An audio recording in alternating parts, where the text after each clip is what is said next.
You can easily create professional-looking posts for your personal or business social media accounts with Studio.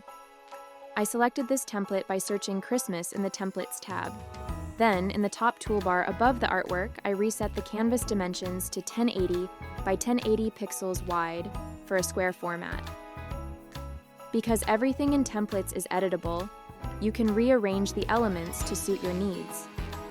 In this instance, I liked the realism of the photograph in the background and opted for a cleaner, more classical-looking font.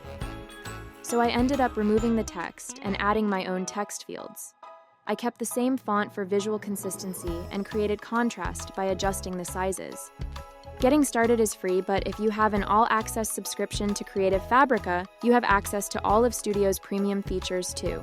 Make sure to like and follow for more quick tips.